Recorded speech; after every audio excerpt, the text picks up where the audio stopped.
ನಗರದ ಸಂತ ಜೆರೋಸ್ ಶಾಲೆಯಲ್ಲಿ 7ನೇ ತರಗತಿಗೆ ಪಾಠ ಮಾಡುತ್ತಿದ್ದ ಸಿಸ್ಟರ್ ಪ್ರಭಾ ಎನ್ನುವ ಶಿಕ್ಷಕಿ ವರ್ಕ್ ಈಸ್ ವರ್ಷಿಪ್ ಎನ್ನುವ ಪಾಠ ಮಾಡುವ ಸಂದರ್ಭದಲ್ಲೇ ಹಿಂದೂ ಮಕ್ಕಳನ್ನು ಉದ್ದೇಶಿಸಿ ನೀವುಗಳು ಮಸೀದಿ ಒಡೆದು ರಾಮನ ಮಂದಿರ ಕಟ್ಟುವ ಅಗತ್ಯವಿತ್ತೇನು?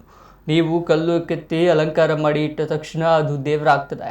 ನಿಮ್ಮ ರಾಮಾಯಣ ಮಹಾಭಾರತ ಎಲ್ಲ ಕಾಲ್ಪನಿಕ ಕಥೆಗಳು. ನಿಮ್ಮ ಮೋದಿ ಗುಜರಾತಿನಲ್ಲಿ ಮುಸ್ಲಿಮರನ್ನ ಕೊಂದವನು ಮೊದಲಾದ ದ್ವೇಷಪೂರಿತ ಮಾತುಗಳನ್ನು ಆಡಿದ್ರು.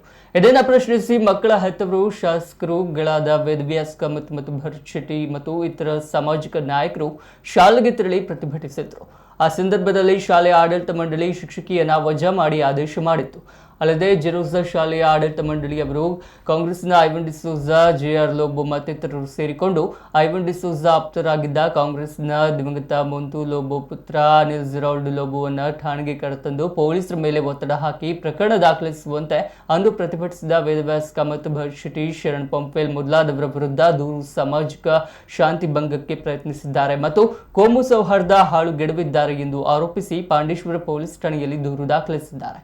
ರಾಮನನ್ನ ಕೆಟ್ಟದಾಗಿ ನಿಂದಿಸಿದ ಶಿಕ್ಷಕಿಯ ವಿರುದ್ಧ ಪ್ರತಿಭಟಿಸಿದ ಹೆತ್ತಪ್ಪರ ಜೊತೆ ನಿಂತ ಕಾರಣಕ್ಕಾಗಿ ಶಾಸಕರಾದ ವೇದವ್ಯಾಸ್ ಕಾಮತ್ ಮತ್ತು ಭರತ್ ಶೆಟ್ಟಿ, ವಿಶ್ವ ಹಿಂದೂ ಪರಿಷತ್ ನಾಯಕನ ಶರಣ್ ಪಂಪೇಲ್ ಹಾಗೂ ಕಾರ್ಪೊರೇಟರ್ಗಳಾದ ಸಂದೀಪ್ ಗರೋಡಿ, ಭರತ್ ಕುಮಾರ್ ವಿರುದ್ಧ ಸರ್ಕಾರ ಪೊಲೀಸರನ್ನು ಉಪಯೋಗಿಸಿ ದರ್ಪ ತೋರಿಸಿ ರಾಜಕೀಯ ಲಾಭ ಪಡೆದಿದೆ.